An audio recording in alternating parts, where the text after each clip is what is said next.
Halo semuanya, perkenalkan nama saya Niputu Putri Saraswati dari kelas 11 Santik 4. Dalam video ini saya akan menjelaskan mengenai tahap-tahapan tumbuhan lumut dan paku. Tahapan tumbuhan lumut terjadi secara metagenesis, yaitu pergiliran keturunan secara teratur antara generasi gametofit dan sporofit. Daur hidup lumut diawali dengan adanya spora, kemudian tumbuh menjadi protonema. Protonema berkembang menjadi tumbuhan lumut yang akan menghasilkan gamet jantan, yaitu antheridium, dan gamet betina, yaitu anchegonium. Antheridium menghasilkan spermatozoid, sedangkan archegonium menghasilkan sel telur. Fase dari spora sampai ke spermatozoid dan sel telur disebut fase gametofit. Fase gametofit inilah yang paling dominan dalam siklus hidup lumut. Spermatozoid dan sel telur mengalami fertilisasi menghasilkan zigot.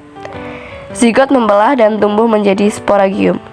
Fase dari zigot sampai ke sporagium disebut fase sporofit.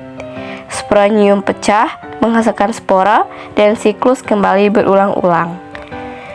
Dalam tahapan lumut, organel yang berperan pada fase gametofit adalah kloroplas, mitokondria, ribosom, nukleus, dinding sel, sedangkan pada fase sporofit, organel yang berperan adalah nukleus, mitokondria, kloroplas, dan dinding sel.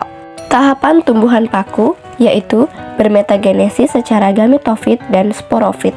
Siklus hidup paku diawali dengan spora, kemudian tumbuh menjadi protralium. Protralium akan menghasilkan gamet jantan atau antheridium dan gamet betina atau anchegonium. Antheridium menghasilkan spermatozoid, sedangkan anchegonium menghasilkan sel telur atau ovum. Fase dari spora sampai ke spermatozoid dan sel telur disebut fase gametofit. Spermatozoid dan sel telur mengalami fertilisasi menghasilkan zigot. Zigot membelah dan tumbuh menjadi tumbuhan paku. Tumbuhan paku membentuk sporagium dan zigot sampai ke sporagium disebut fase sporofit. Fase sporofit merupakan fase paling dominan dalam daur hidup paku. Dengan sporagium pecah menghasilkan spora dan siklus kembali berulang-ulang.